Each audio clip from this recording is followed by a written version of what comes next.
Well, ladies and gentlemen, we should bring things together. And that is the entrance into the Vajrayana, or the indestructible vehicle. The indestructible vehicle means that when meditation practice becomes immutable, meditation practice does not need a practitioner.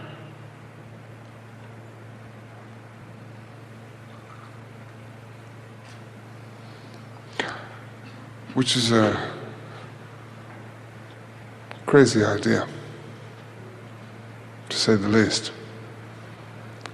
Which is a wild idea.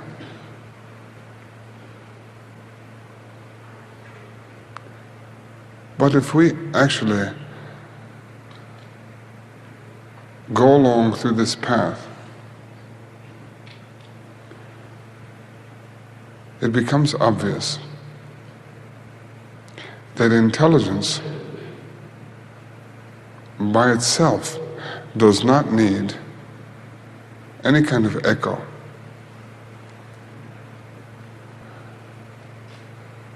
In Buddhism, especially in the teaching which we have become familiar with, we have been saying the same thing from the very beginning. And that is, intelligence does not need an echo, which is called ego.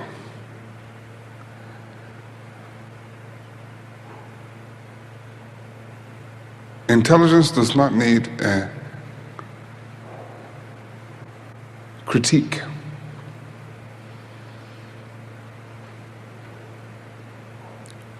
A point of view, an opinion. Intelligence does not need to be supported by anything.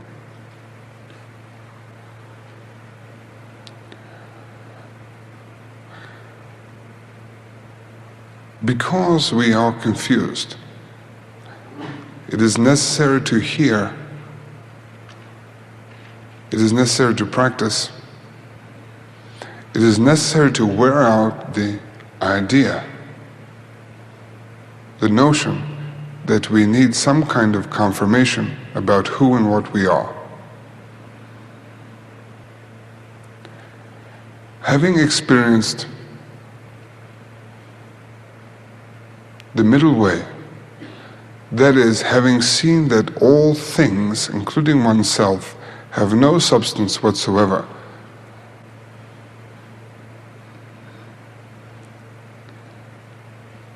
have no enduring quality as an entity, a self.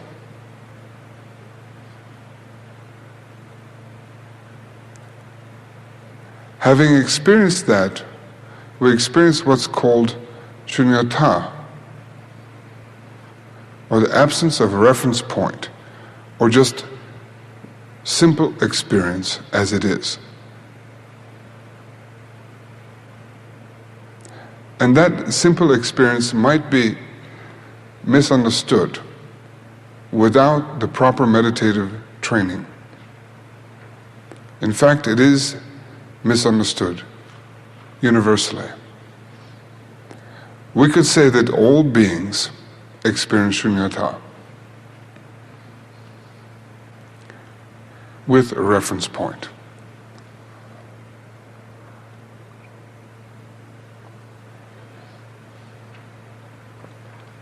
But only those who have actually walked on the Buddhist path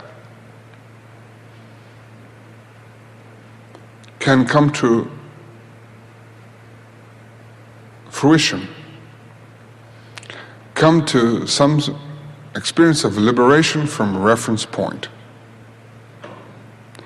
A reference point is twofold: seeing things in relationship to myself, seeing things in relationship to others. Those are the two reference points we have. Others include things. Experience of shunyata reduces the reference point to zero.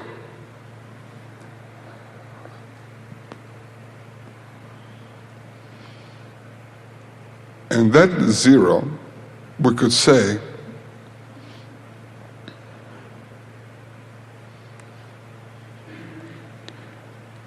is the final experience of the Hinayana and the Mahayana paths. And that is zero which does not need any kind of support. Doctrinal or even doctrinal, philosophical, even in terms of experiential. You can't say that the experience of shunyata was a great experience.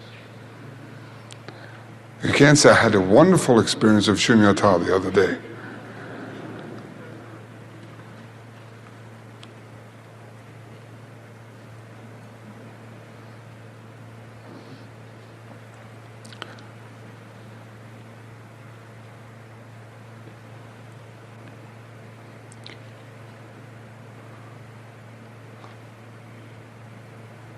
But we're now entering into the Vajrayana, which is also called the Tantrayana.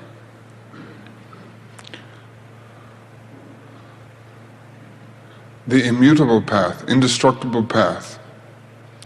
And that indestructible path is based on commitment which goes beyond any doubt. It is based on commitment, which is the statement that practice of meditation and oneself are the same. So what we are talking about is a unity.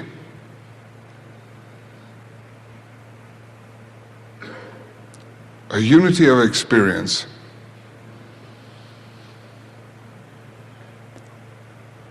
Which may seem very simple, but at the same time, we have tremendous profundity here and vastness.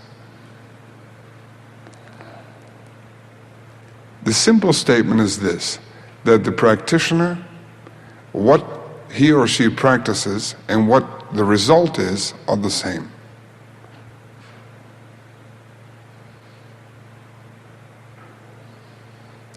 Very simple statement.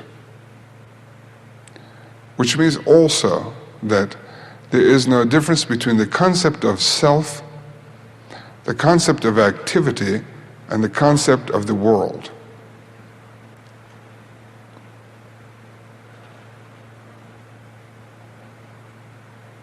We have understood that concepts by themselves are empty, have no particular existence, which includes oneself. But then we come to the point of recognizing that, experiencing that, and there is some sort of movement which occurs afterwards of a reverberation, echo. And that echo has to be completely ironed out, flattened out. Well, we could say that echo has to be extended rather than flattened out. Flattened out is experience of shunyata. Extended is the entrance into the Vajrayana path, the tantric teachings. We come to a colossal so what? Monumental so what?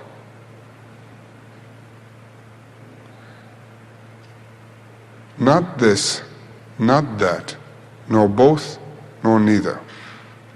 So what?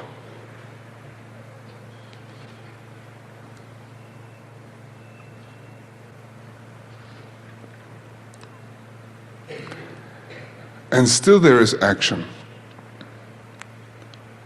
And still there is karma, cause and effect. And still there is birth, old age, sickness, and death. Even so, there is still that.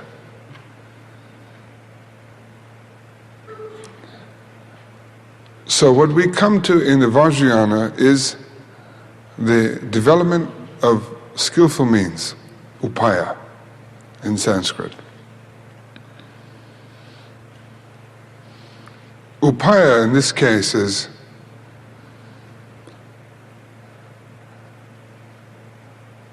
having the realization that one's insight, which is called prajna, and the experience of a prajna, which is called shunyata, come together completely. So there is no separation at all between the experiencer and the experience.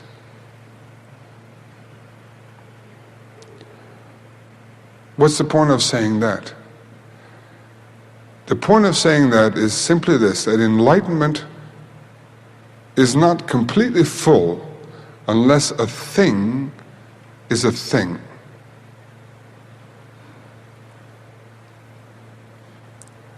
Enlightenment is not completely full when there is only the absolute truth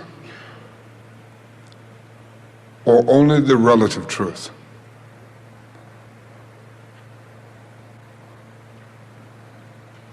Both things come together in the Vajrayana. What is experienced and the experiencer come together.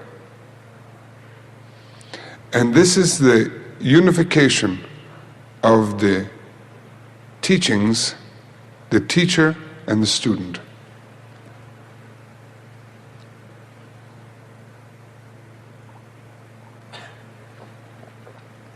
How does that occur?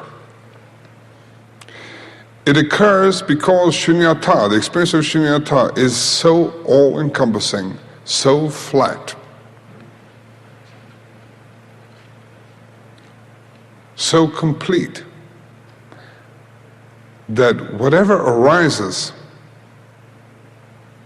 is also complete. Hope you're following me here.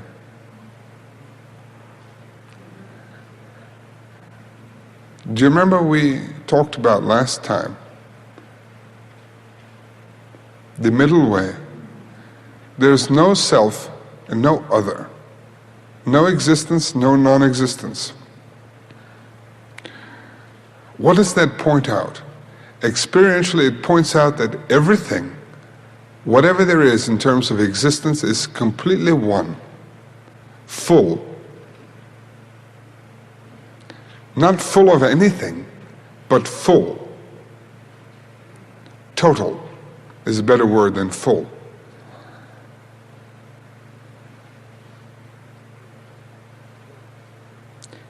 But therefore, whatever arises from that fullness is also full. This means that neurosis and sanity join together in fullness or completeness. This means that when you practice the Vajrayana, discursive thought and all the rest of it become part of the enlightened ground and the enlightened action. This is very tough stuff here. I'm not just talking about a little bit of goodie for anybody. But what we're talking about is when your thoughts, A, B, C, D, which is basically what we've been considering all the while, that our thoughts are A, B, C, D, space. those particular thoughts are real.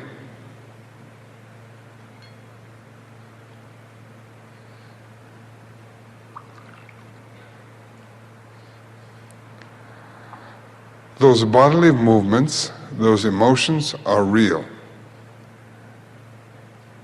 They take part in the self-existing shunyata.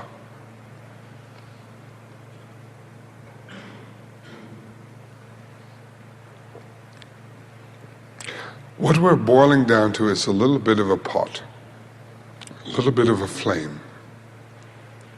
We're boiling down to it, and there are only two things happening: nothing and something.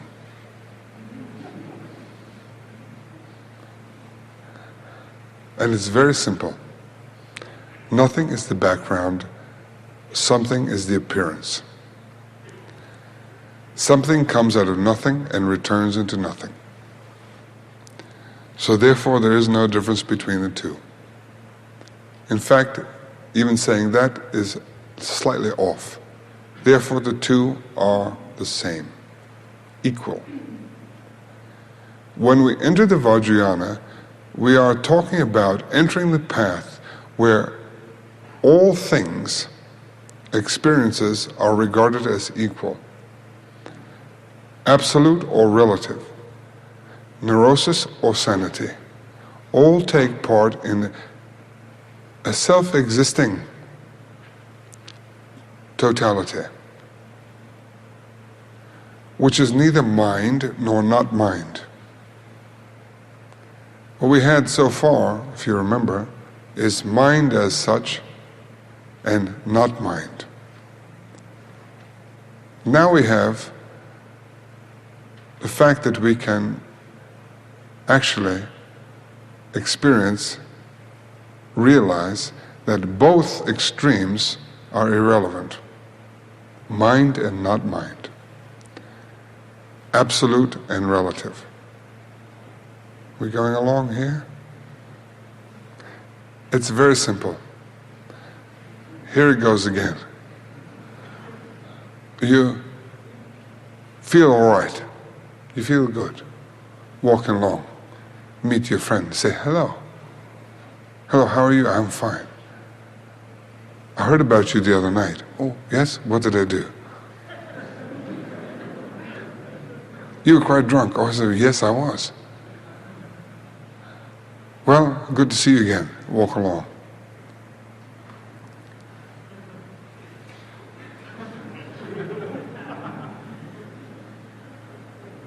Basic split. We split in two between experience of who we are and what's out there.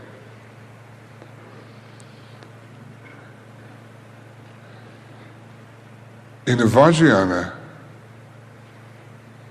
we'll begin to see that that split is actually the combination of two things: one's intelligence and one's experience. We always have that split, intelligence and experience, even to the point of practicing the paramitas. We dwell on one or the other. Vajrayana, we click the whole thing together.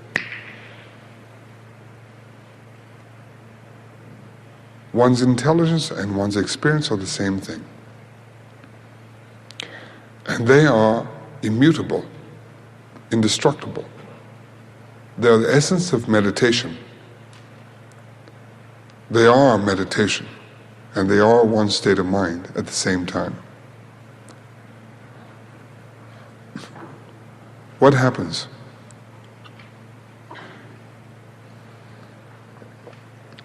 What happens is one begins to feel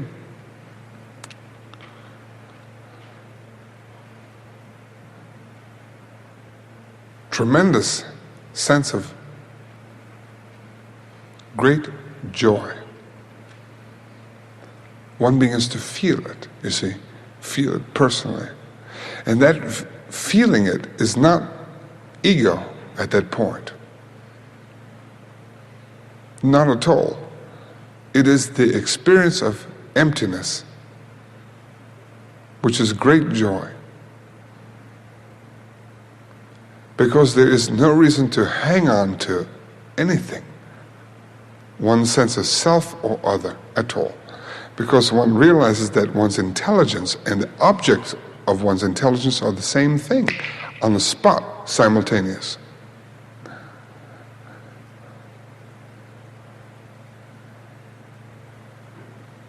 It is very, very tight. So tight and so complete. It is the fruition of discipline. Up to this point, in entering the Vajrayana, discipline of meditation practice is a chore. Even in the Mahayana, that chore is a sense of expansiveness, but there's still a sense of push. In the Vajrayana, push between oneself and other becomes diffused between space and the boundary of space. Come together, and one begins to realize the totality of practice. Practice as a word becomes real for the first time. The word becomes real for the first time. The speech becomes real for the first time. Along with that, the body becomes real for the first time, and the mind becomes real for the first time. Complete. Experiencing that, something actually begins to percolate. That there is absolutely no fear whatsoever of the world of phenomena, of what happens in our experience. There's nothing to fear about what happens. What happens itself is empty, shunya, at the same time, mahasukha, great joy, because it is empty of any personal concern. Therefore it is joyous. Therefore it happens unobstructedly.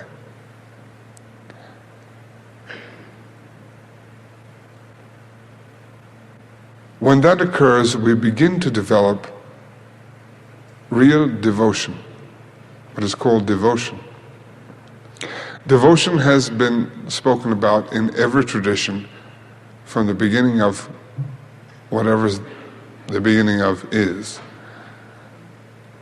But when we talk about devotion in the Buddhist tradition, it is the complete awakening of non-duality. That's the contrast. One would say, how can you awaken non-duality? That would be impossible. Since it is non-dual, what is there to awaken? But in our tradition, we say that the awakening of non-duality is the appearance of devotion in one's consciousness, one's being.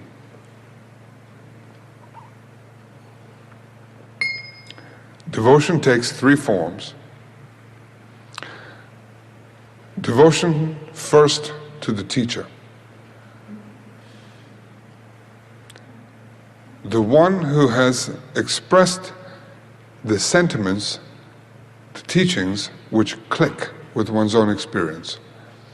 When it actually happens that you actually click to the whole thing, then you begin to recognize the preciousness of that teacher who said those things to you for 20 years, 15 years, 5 years, 3 years, been saying it over and over again to you all the time. You finally say, ah. Or you finally say, ah. Both, actually. Ah. Then there is devotion to the Sangha. Those people who've been doing it as well, along with you.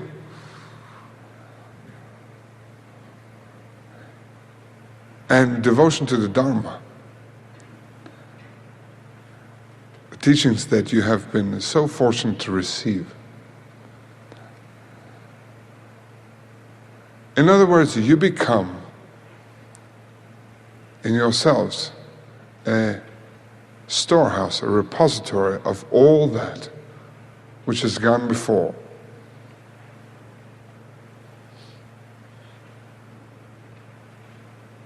That is how fullness and emptiness come together.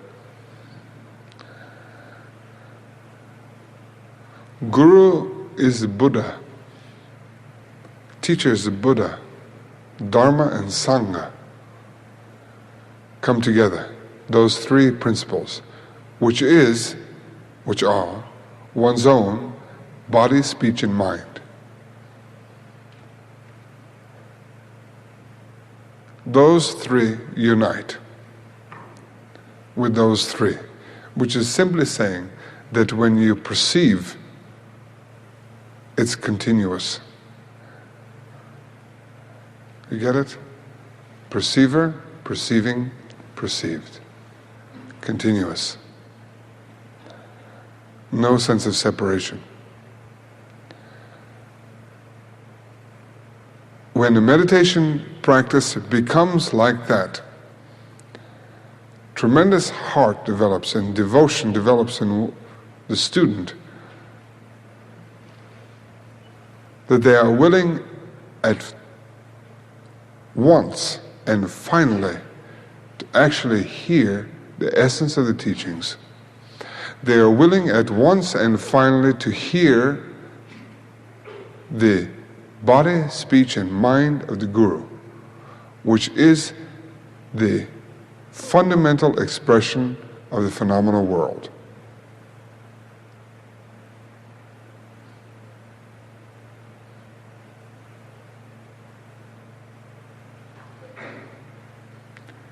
That process is called Abhisheka.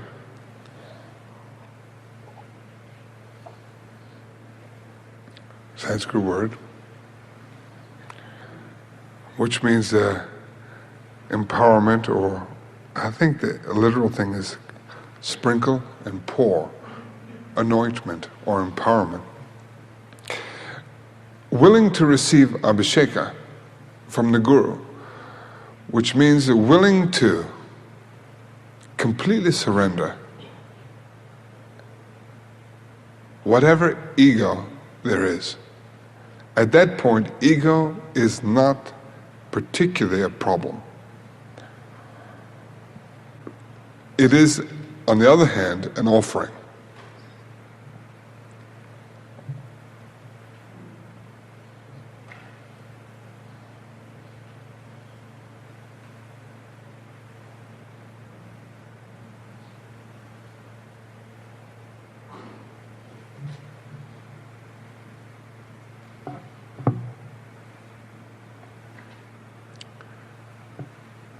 Having done so, we develop upaya, skillful means. Skillful means that the phenomenal world and one's mind are the same. Therefore, there is no reason to be shy. There is no reason to be afraid. There is wind, water, fire, earth, and all the rest of it. And we are of the same nature. And we can actually change the world in that way. When you receive such empowerment, there is the possibility of actually changing the world in that way. Because you have no resistance to the world anymore in terms of ego. That your ego is actually offered and surrendered to the body, speech, and mind of the Guru, which is Vajra-like, indestructible. In this, the process of offering, one actually transmutes, changes, makes a cloudy sky bright, makes it rain into snow, into wind, into water, whatever we like. It is possible not to be the victim of confusion, after all. It is possible to achieve full enlightenment.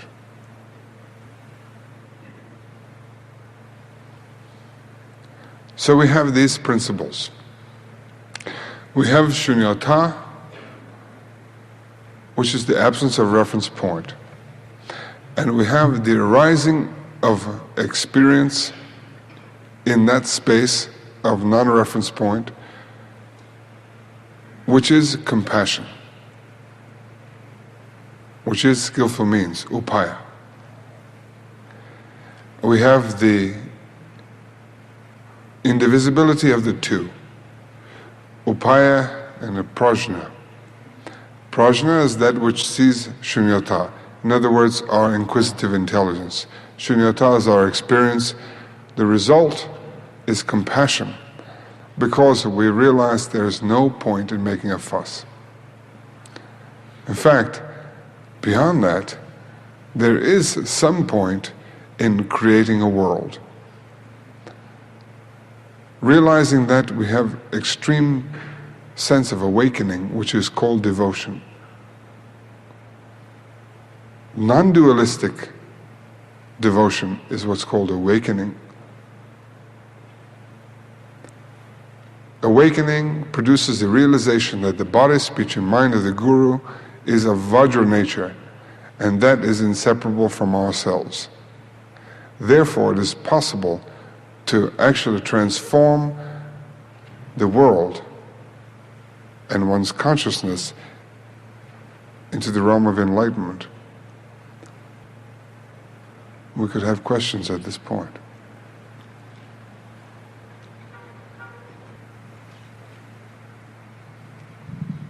Vajra Regent, would you talk a little bit more about the sense of boundary?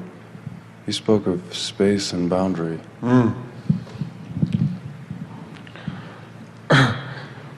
Space is is the experience of shunyata. Boundary is the post-experience of shunyata. You see, I think people misunderstand this shunyata business completely. Shunyata is an experience, and experience has a duration. It is impermanent. Prajna is that which activates the experience of shunyata. In other words, inquisitive intelligence. If you are inquisitive into things as they are, that inquisitive intelligence is born from meditation practice. And meditation in action, beyond sitting, is looking into everything without bias whatsoever. Produces experience of shunyata, flash of a no thing. But that sense of no thing has its after effect, boundary, which is usually considered me. N'est-ce pas? We got it? Yeah. Well, if one continues that one continues that practice, that me also becomes shunyata. See, when you experience no thing, you think, I'm experiencing no thing. But then the reference point to no thing makes this no thing as well. So you have a boundary, which is the experiencer and the experience, coming together. Because you can't support the experiencer at all, right? Yes. But still something remains, which is energy, spark. That is the Vajrayana sense of totality. That the difference between the experiencer and the experience dissolves into totality. What is? If you can't say that you experience shunyata, then you can't say that shunyata exists. On the other hand, you can say that nothing seems to exist. Right?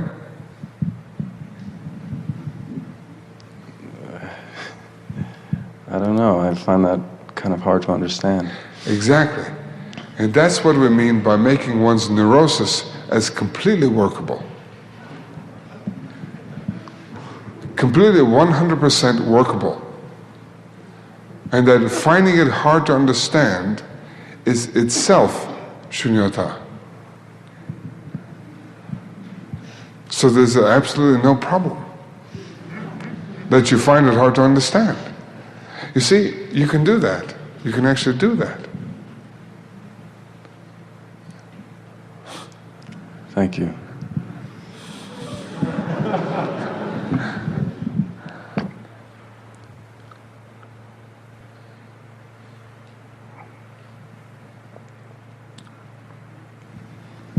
There's a very self-defeating notion to the whole idea of working with your neurosis.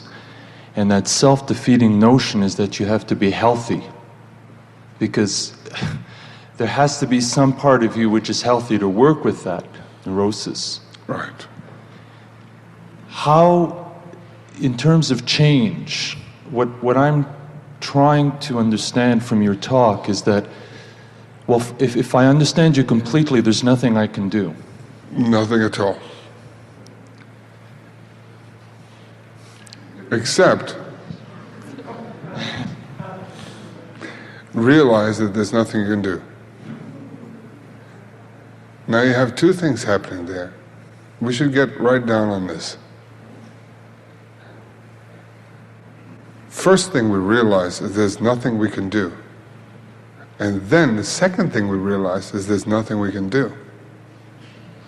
The first thing is abstract, the other thing has to do with the body and environment. First flash you get is it like flash of shunyata. There's no form to anything at all. There's nothing we can do. Second thing you get, everybody gets, is that there's nothing I can do. Huh? Yeah. Yeah, everybody got it. Right. Well, in Vajra, those two things come together.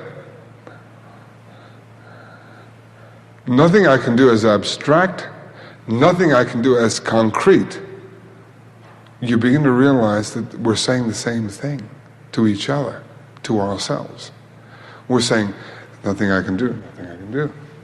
Nothing I can do, I can do, I can do. Which creates tremendous breakthrough and humor. Also, tremendous sense of actually making a nice big swipe and sweep. You can finger paint the world. Okay. May I ask you a second question then? Sure. From the point of view of, okay, the course is theory and practice. From the point of practice, now, I imagine that if we use the analogy of the alphabet, you're about at Z right now, and I'm about at B. No. If we use the analogy of the alphabet, you're at Z, I'm at Z and you're at A. Okay, sure. Okay. Question still stands then. I mean, it doesn't... Well, the question resolves itself. If there's A, there's Z, and there's everything in between. Everything. Nothing excluded. You want to get over here? Actually, it's the reverse. You want me to get over there? No, is that it seems almost insurmountable. It seems almost like nonsense. Yeah, it's very simple. A, B, C, D, E, F, G, H, I, J, K, L, M, N, P, Q, R, S, T. More specifically, the whole theory is contradictory to the practice. Absolutely. Now tell me how. How? Because there's nothing to do. Right. How is that contradictory to the practice? Right. I mean, my wife just said it here. Just do it. Which is what I keep answering. How I keep answering my own questions. That's a great point. I'm glad your wife said that because I forgot something, which I should say. Bringing everybody into Vajrayana is the masculine and feminine principle, which is the same thing as saying intelligence and emptiness.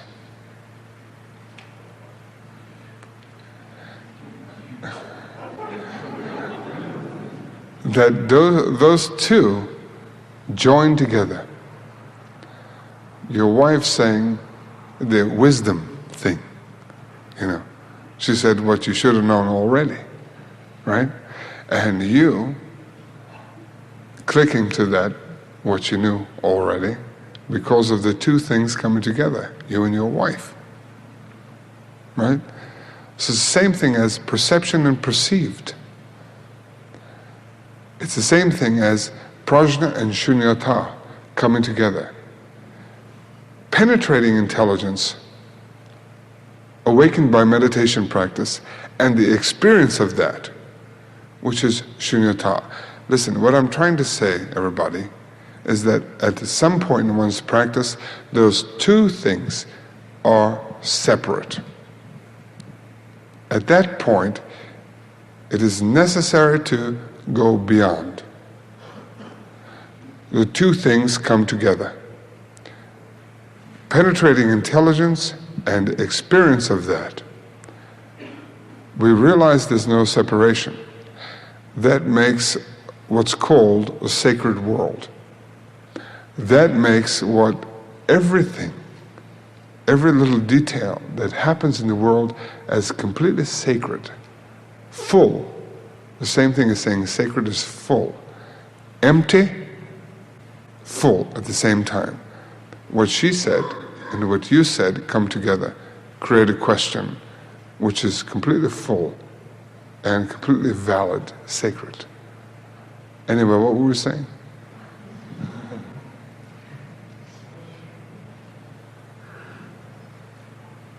I suppose another way just to rephrase what I'm asking is that you're pointing out something where I can't relate to it in terms of my own practice or even to my own life. You have to jump at this point. I understand. Jump along. Flip the whole thing.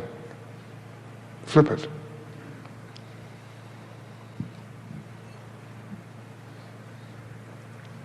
You see, the point is, if you try to stuff it all in, make it nice, doesn't work. There's no way to do that. Remember what's been said all the while as we've been teaching this course, is that we are teaching according to the practice and theory. You can't actually do the whole thing at once. But some of it comes through because what happens at the very beginning is what happens at the very end. The point is, we don't recognize that when we started to walk around the block, came out, we walked around the block, and we wound up around the block at the place we started. It's okay, no joke particularly. I'm not talking about a joke. I'm talking about the fact that the sense of path, what we're doing, practicing meditation, has been said from the beginning that there is intelligence all the way through. What we're saying now is that experience of intelligence is not separate from intelligence, which is something that one has to do, I can't make it happen. I understand. Thank you very much. You're welcome.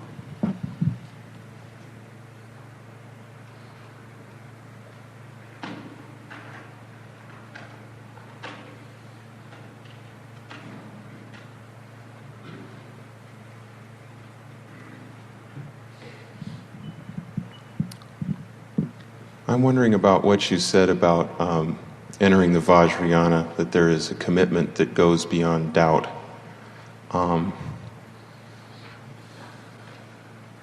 Does it happen that in this state of non-dual devotion, there simply is no doubt? Or is there a change in the relationship to doubt? Or does doubt happen, non-dual devotion happen? Well, it's the same thing, doubt, which was experienced previously as an irritation, becomes practice. So therefore, when doubts, when one doubts the teacher, the teachings, and the Sangha, that becomes practice in itself. That doubt becomes further inquisitiveness, further prajna, which becomes shunyata.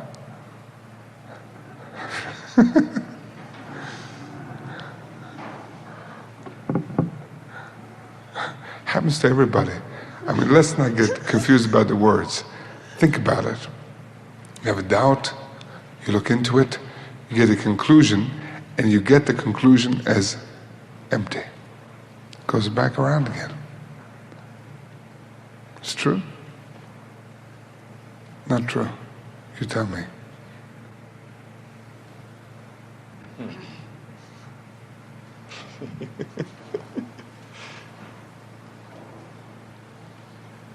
What happens to your doubt? Well, what happens to my doubt is that it comes and it goes. Oh, wait a minute. Slow down a minute. You see, that's what we're talking about. Yeah. Comes and it goes, right?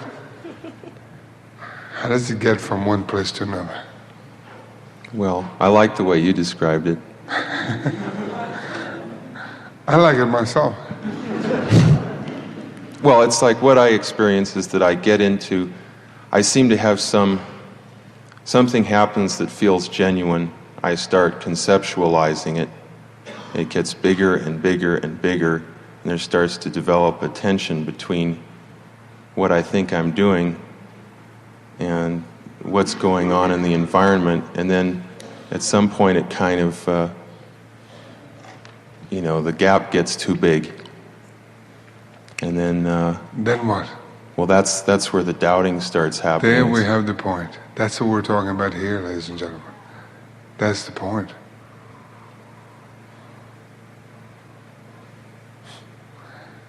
That's when it becomes texture and not, which we all would like to do. We would like to do it right now, wouldn't we? But it has texture as well.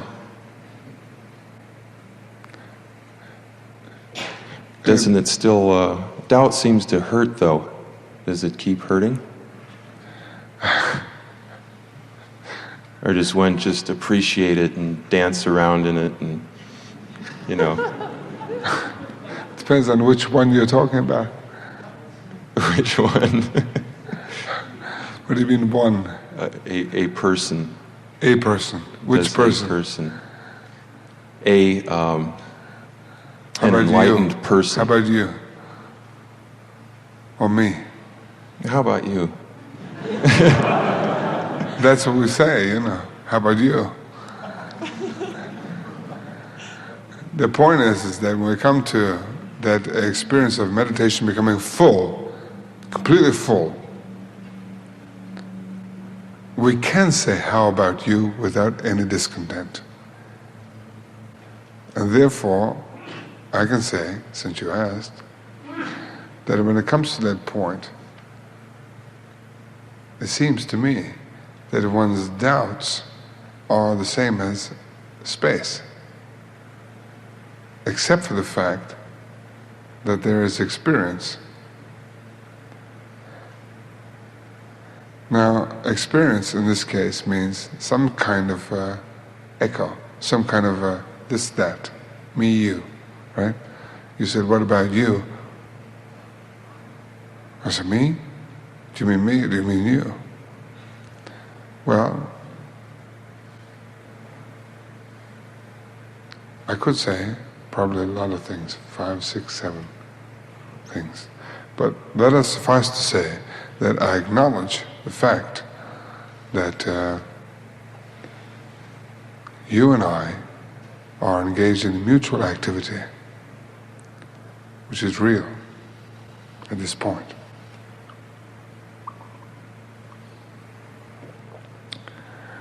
Which means absolutely nothing.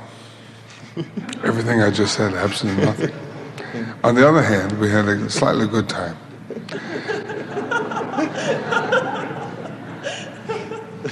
Which means if we're trying to figure out the nature of mind and the nature of who we are, we have fundamental shunyata, which we experienced already. There's nothing happening.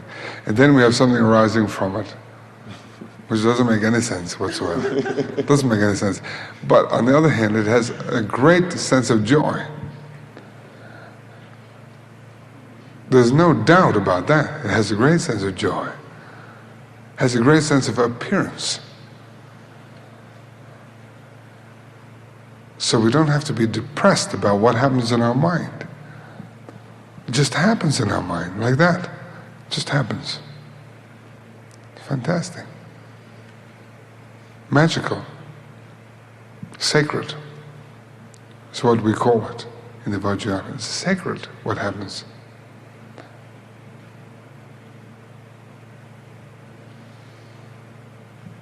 Thank you. Sure. We're equal. Somewhat. Still equal. Still, you know. See, that's that thin line between knowing what you said, knowing what I said. You might say that I understand what he said and everybody else, you know, because I'm Ösel Tendzin, I'm sitting up here. I say, well, he must be right. Or maybe he's not right. Or depends on how sophisticated the audience is. Some of them very sophisticated, you know, very studious, and they say, well, he missed it right there, you know. And other people say, well, he got it right there. There's this little problem we have between the totality and separateness. Little problem we have between the authority of what's happening, which is certainly not in defense of a communism at all, despite what Allen Ginsberg says. I have absolutely no belief in political theories or in any sense of a good heart, in any sense of trust in believing in a cause. What I believe is so is the fact that what we experience has no reference point. Therefore, it is possible to actually change the world. If you believe in a reference point at all, then you cannot change the world. You actually distort the world completely. So if we talk together in terms of question and answer, it is not communism at all. It is completely separate, at the same time together. You see, communism or Marxism or democracy or this ism or that ism is purely an attempt to make irritation smooth. From the point of view of Vajrayana, irritation is actually an ornament. That our neurosis is so completely workable that it becomes the manifestation of shunyata, which is funny stuff to say, but in any case, there is no commune anything. That's what people mistake as totality. They think we're all in it together, so therefore it's total. We're not in it together. We're not even in it together separately.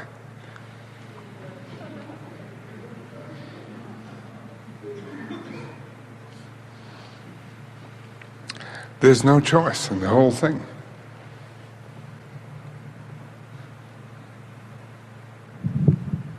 If the world is sacred, then why would we change it? I mean, what is upaya? We change it into continual sacredness, complete sacredness. Upaya is simply recognizing sacredness. It's not changing from the point of view of changing good to bad or bad to good. It's simply recognizing that changing is upaya. In other words, from nothing comes something, and that something is nothing again. Therefore, there is no point in making a fuss. There's no point in holding on to ego. The microphone you're holding is a thing. It's a real thing. And it's completely empty of any meaning. But you still hold it and ask questions, which is great, fantastic. No problem to make a fuss. It might even be radioactive. And we might die in the process of asking this question and answer. But if we do it completely, fully, well then, cheerio. Let's go. Why not? Why not? So upaya... What do we got? Yeah, upaya. Upaya on one level is recognizing, continuing to recognize, and then going on with it, really doing it. Is that what you mean? Yeah, that's what I mean.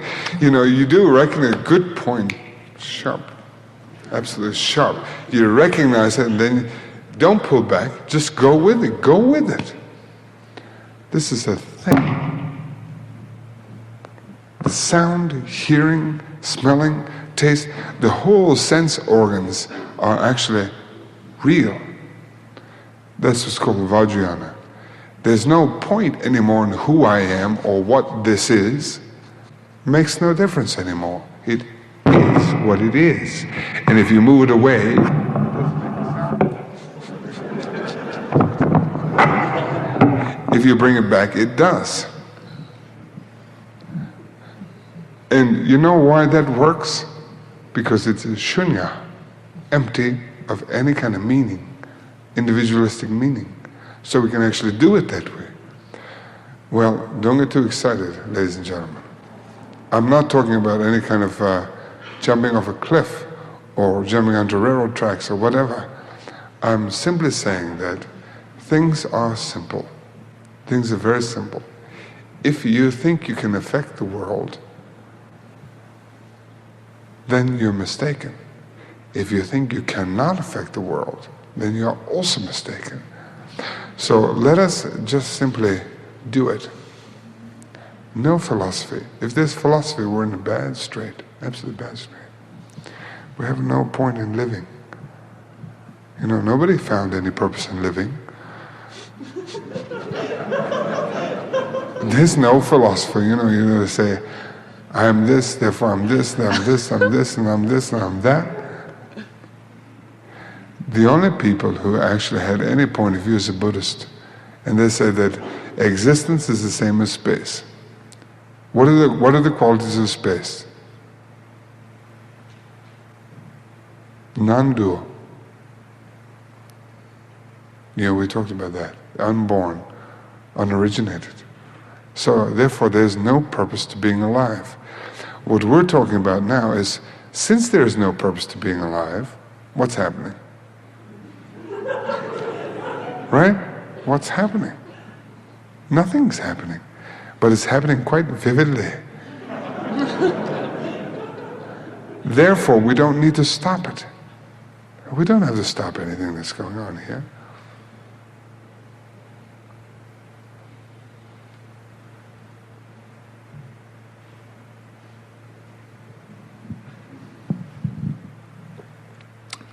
There's a man in the back, all the way in the back, with a blue short-sleeved shirt.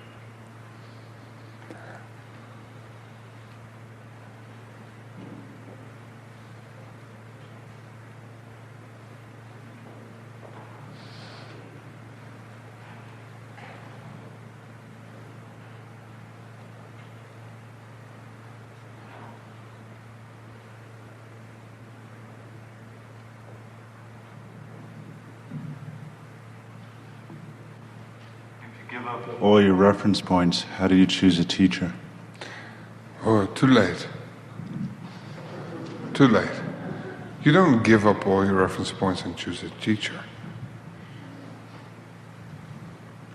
No. So you're choosing a teacher when you still have reference points? Yeah, and then your reference points drop away, and you wonder who the teacher is.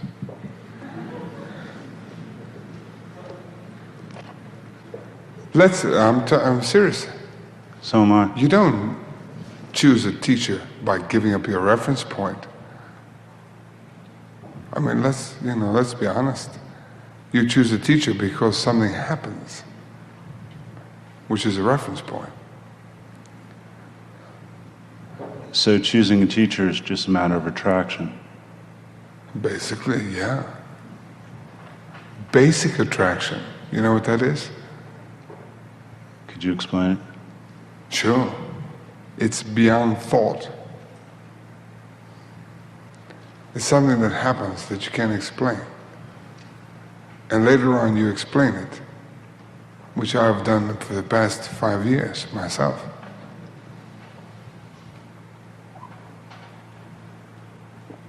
Which if it happens to you, you'll do yourself.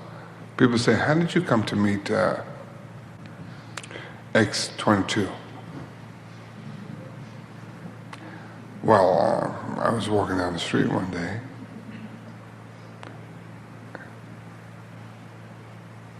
What are you trying to say, by the way?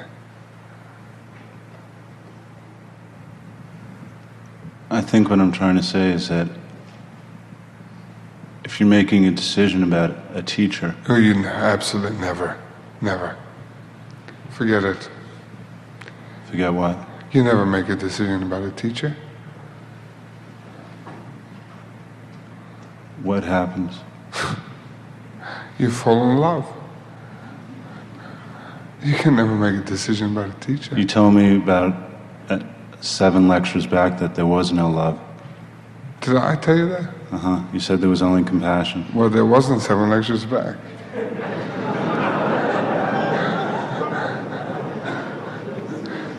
You should follow this stuff, I mean, it's quite logical.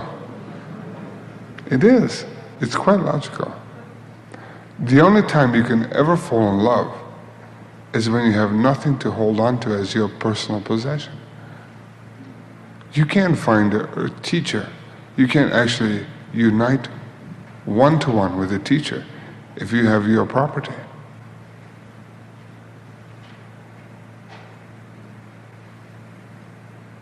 No way. Did I say that? I didn't hear you. What did you say? Did I say that? Yeah, you did. 7 lectures ago?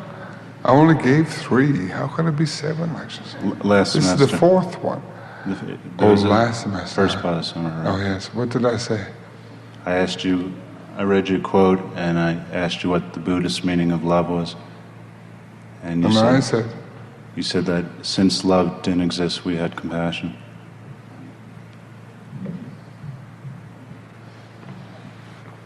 So much for memories. What should we say right now? What is your question right now?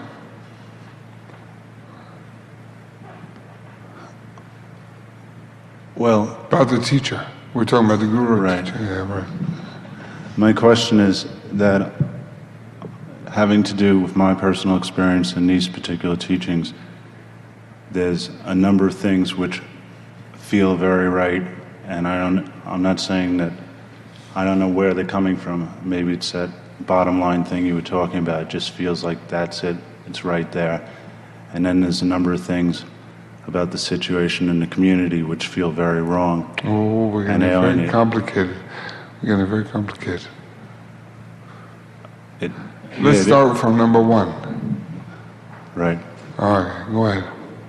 What feels right? Right or wrong? Number 1, first question. Okay, the thing I said that there's a number of things that feel very right, and what feels very right are the books make a lot of sense. They hit me like this is what it's appealing to what. Right.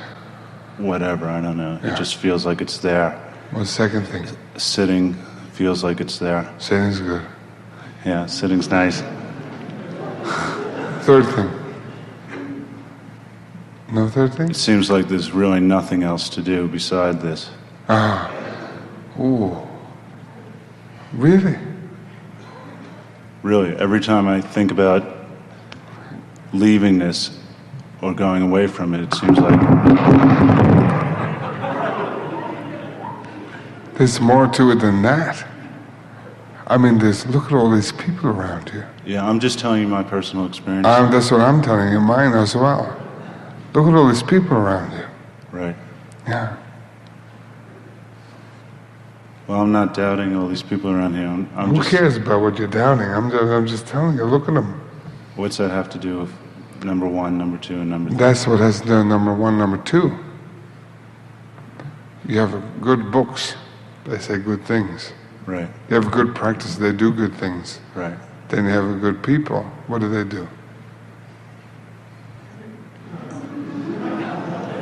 This is Naropa Institute. Right. What does it do?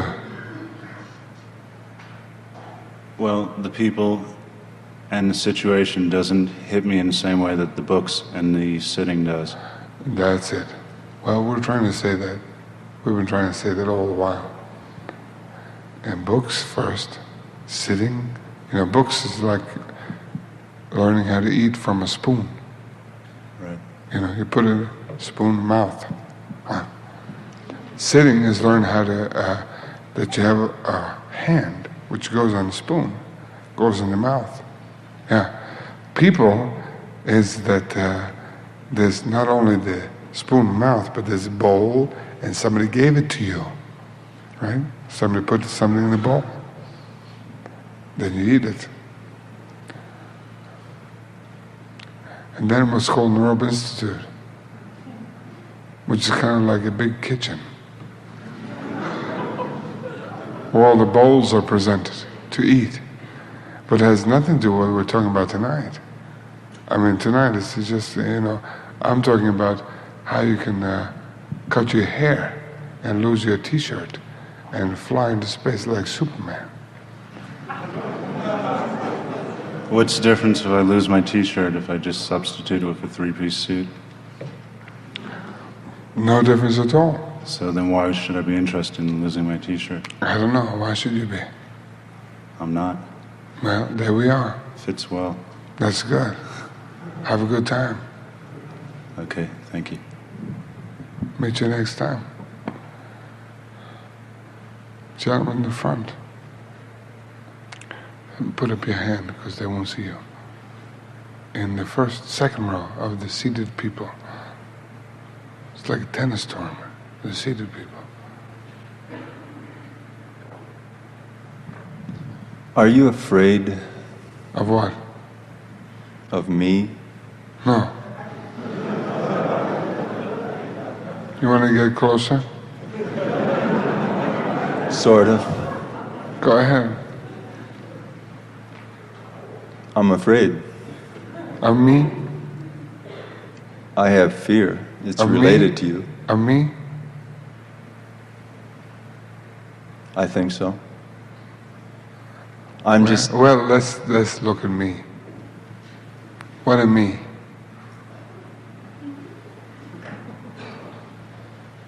What am me made up of? Suit, tie, white shirt, collar stays, maybe underwear, we don't know. Socks, shoes, hair. You afraid of me?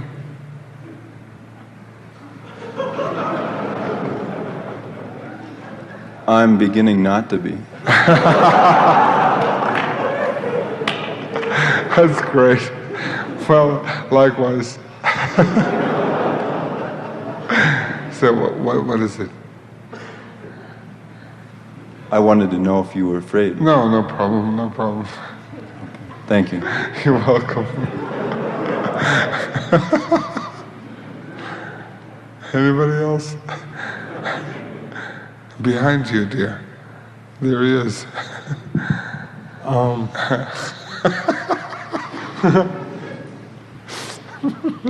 Understanding that everything is nothing and that this microphone is just a thing, and if it was radioactive and possibly could kill me, it doesn't matter because everything is nothing.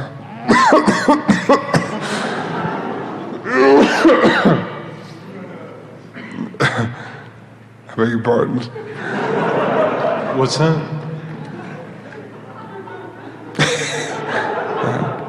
What's what?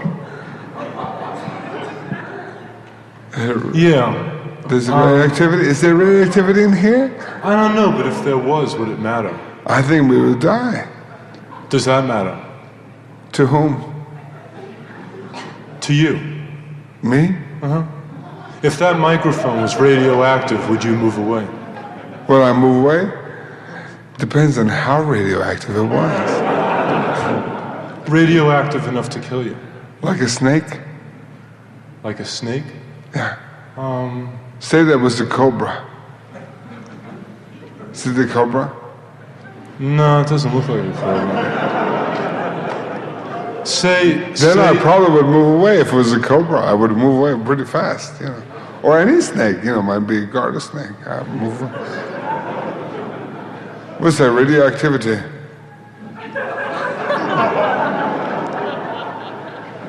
And then you can say, well, we really don't know what radioactivity is, you know what I mean? It really is something.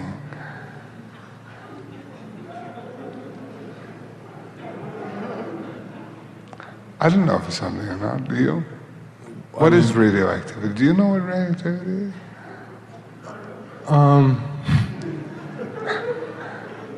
Well, what I was curious I about... I have no idea myself. Well, the hell with radioactivity. Good. The hell with it.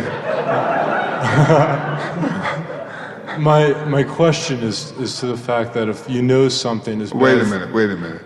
How about if the whole world goes down in radioactivity? If the whole world goes down. If we actually perish because of radioactivity, would you say the hell with it?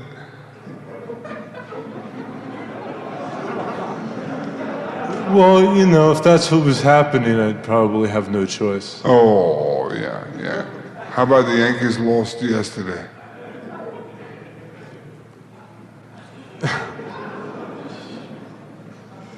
Yeah.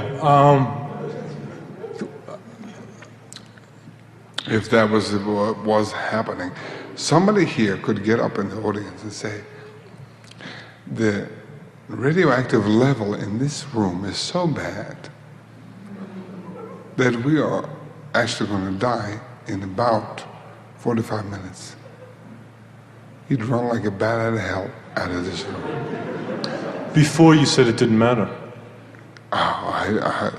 You said so it doesn't matter, but you would run like a bat out of hell if they said that, wouldn't you? I'm curious as to what you would do. I'd run like a bat out of hell. I'd do this.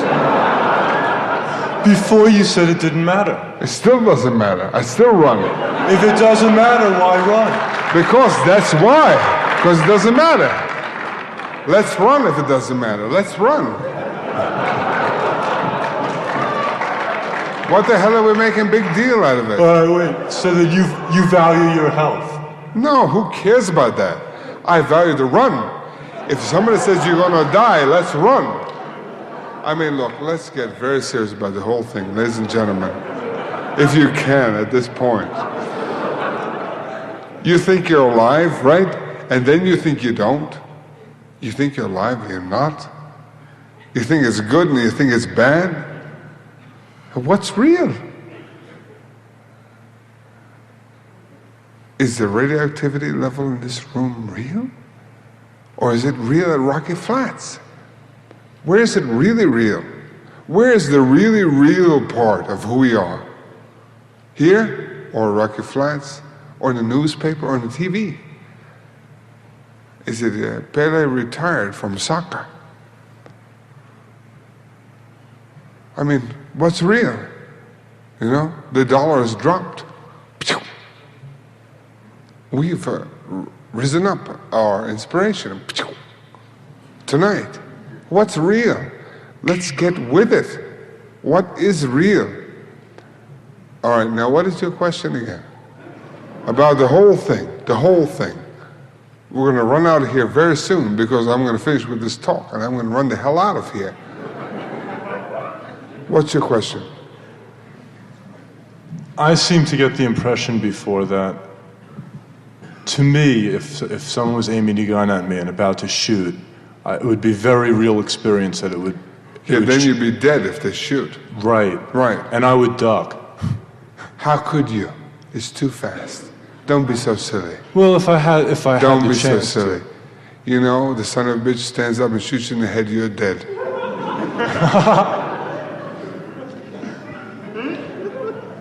Don't be so silly. That's everybody's fantasy. Everybody's fantasy. That you could duck.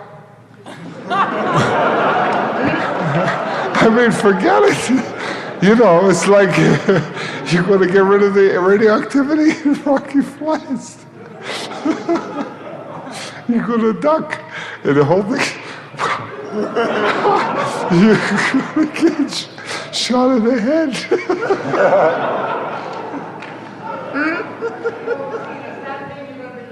Oh, fuck you. I mean, you're finished. Get him out. Get rid of him. You know, he's too old. He's too old to be a poet.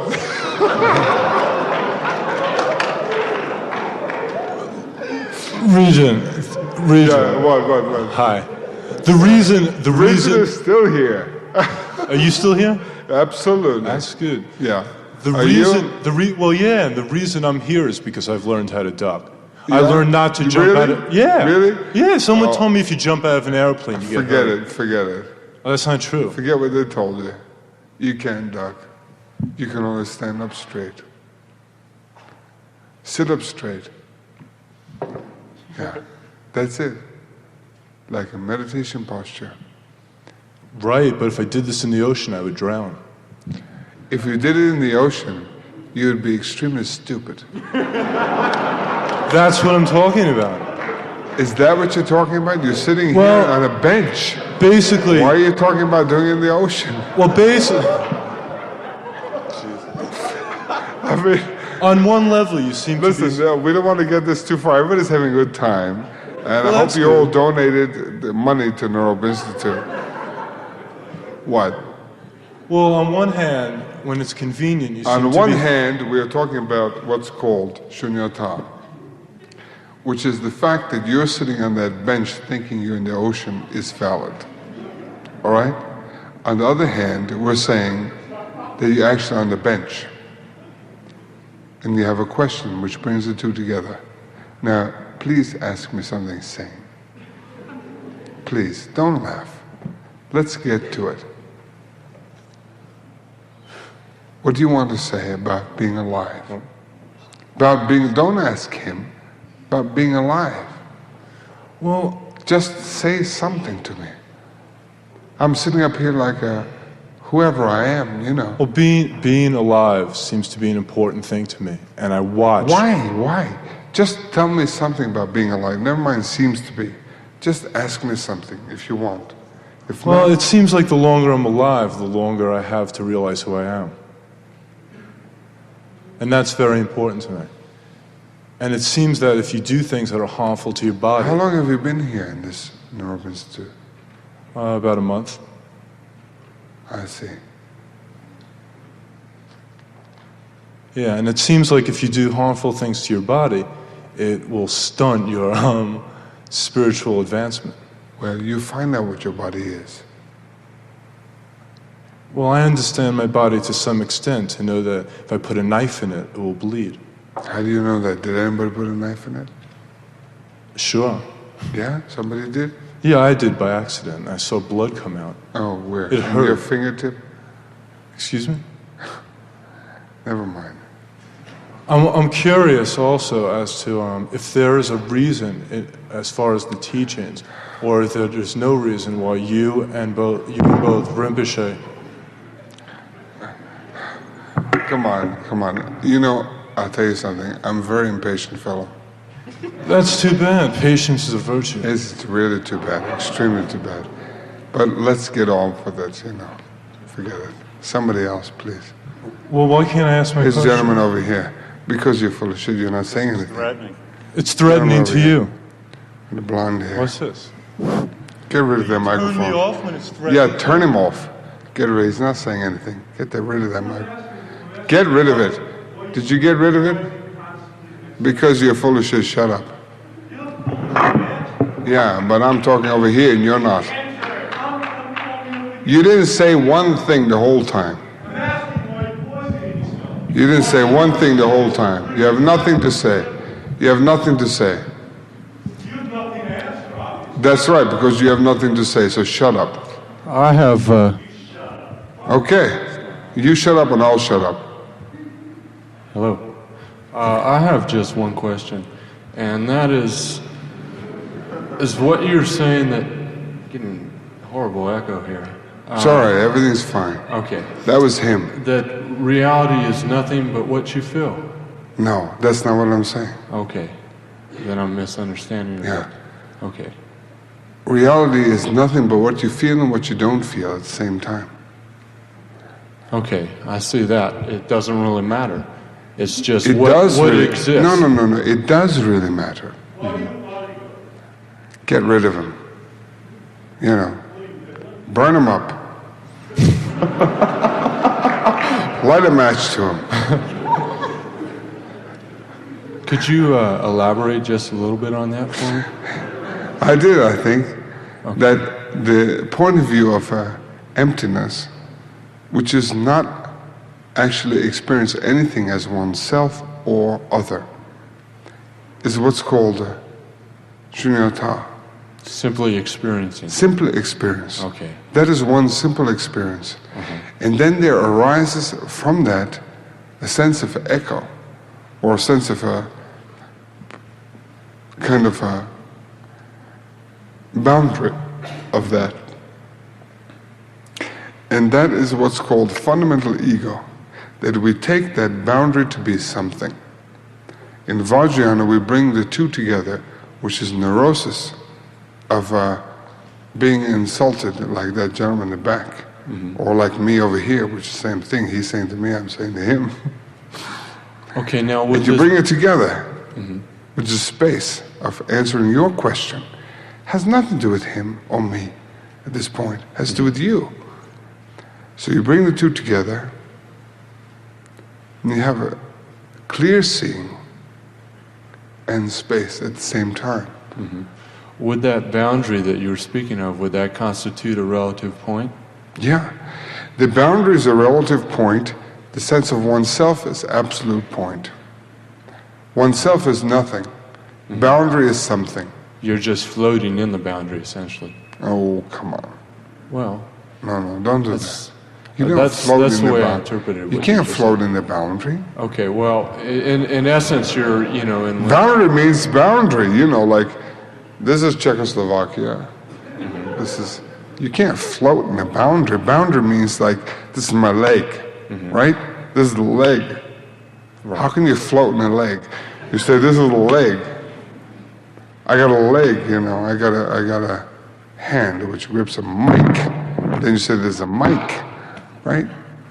I'm thoroughly confused. Oh, come on. Is everybody confused? It's so simple. No, You got this.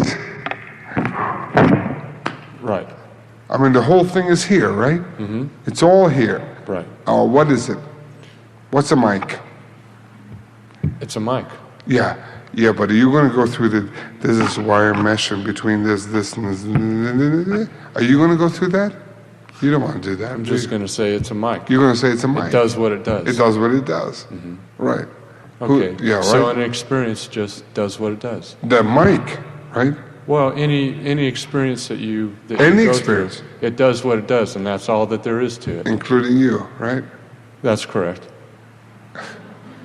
Okay, Yeah, okay. that answers my question. Yeah, oh, I'm sure it does. Okay, thanks. Anybody else want to jump along? Oh, Blondie over there. Blondie over there. Some herbs here? What is that? Hey, there some herbs in there? Vajra Regent, Yes. when we were talking last Thursday and the girl asked about delusion and confusion and all that being part of mind but not a part of mind, and it ended up that the confusion was part of mind. Yes. Is the coming together that you're speaking of tonight, That's right. it's the same thing? You see, what we were talking about is recognizing that delusion is a part of mind. Then, as Rinpoche was talking about last week, recognizing that that delusion as part of mind has absolutely no basis whatsoever. There's nothing. There is nothing. There's nothing. Now, how do we recognize that there is nothing? You know, words are really true. People think that words are philosophical. You try to fit your words into your mentality. Let's take these words right now. There is nothing. And fit it into your mentality. That's what's called the beginning of Vajrayana. That the words actually are true as far as experience is concerned. You know, hello, hello, how are you? I'm fine, how are you? There's nothing. Otherwise, everybody would commit suicide. Do you see what I mean? Everybody would just take the pills or cut the throat or jump off the, well, not here. There's nothing involved. Well, maybe a few buildings involved to jump off, you know. If you say there is nothing. But you see, the whole point of view of Vajrayana is there is nothing. Is.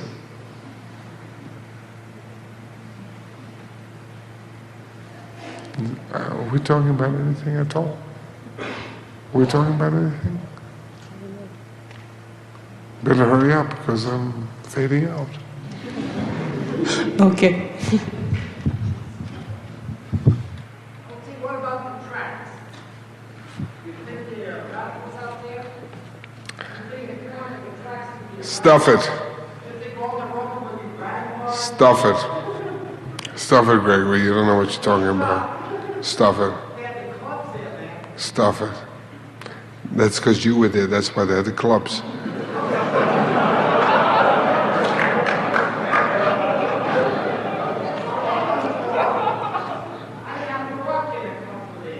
Right. Then why did you go there if the clubs were there? Because you had the clubs.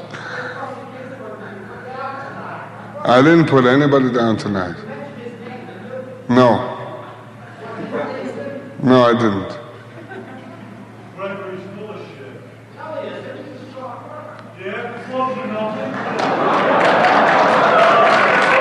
Okay, that's enough of that, you silly people. Don't get so silly. Yeah? Your body's nothing? Oh, that's the same guy in the back. Okay. Give him the microphone again. We might as well go through the whole thing. You want to talk? All right, here he comes. Give him the talk. Because Gregory had a little thing and that ignited the fire in the back. Okay. Listen, ladies and gentlemen, we have a very short time together. Very short time. We have a little bit of leeway in this environment. So we talk about these things. And maybe we have a little bit of loudness and softness. Please don't misinterpret that as beyond meditation practice. If you don't practice meditation, there is no point in discussing these things. Because I feel that you have practiced, then we can discuss these things somewhat. I don't want to leave before me a dirty space.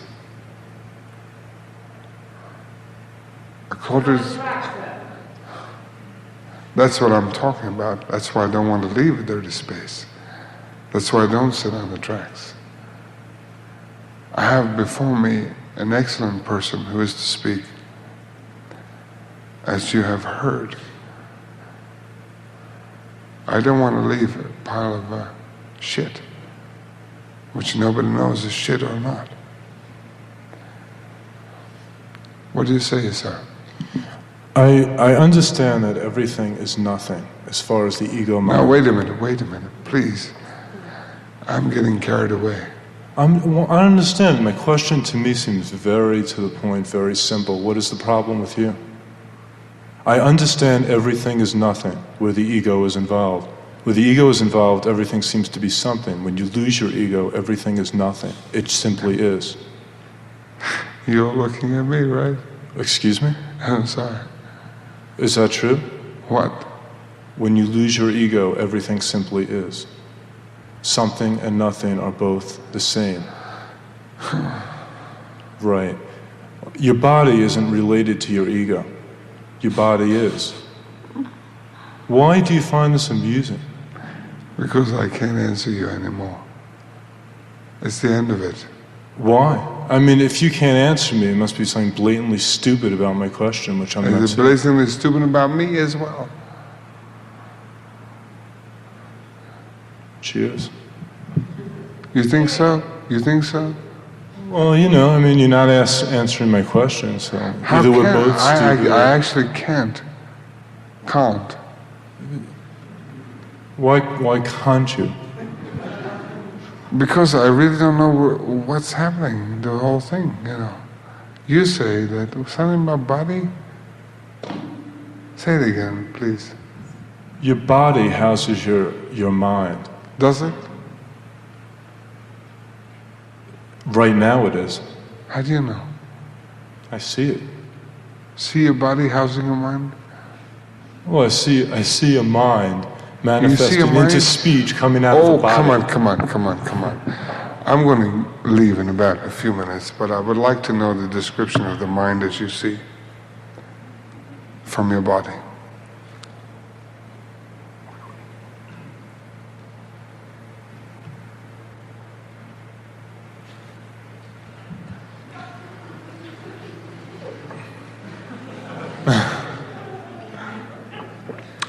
Describe to me the mind that's manifest from your body.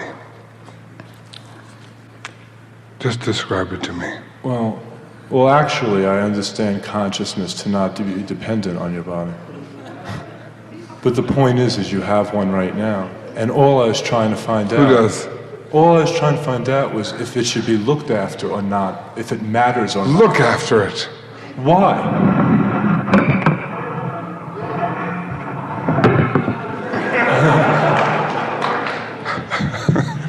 Who knows why? Are you going to look after it? I'm going to try. How? By avoiding things that might be hazardous to it. Which are hazardous to the mind? Which things are hazardous to the mind? Nothing is hazardous to the mind. Then how are you going to look after it? The mind? Yeah. It doesn't need looking after. Well, then what the hell are you talking about? A very non-important thing, your body, which I'm trying to find out if you think is I important see. or not. Well, I tell you what you do. Take vitamin B. Why? Because you look after it and eat only grains, organic grains. Absolutely. And don't eat any fruit that is sprayed. Definitely don't. And if you can avoid it, don't eat meat. Meat is the worst. It has what's called uric acid. It will get you in the legs. Don't do that. Don't do that. And above all, don't drink anything alcoholic. Ladies and gentlemen, practice very hard. See you at the end of the whole thing. And if you make it, good luck.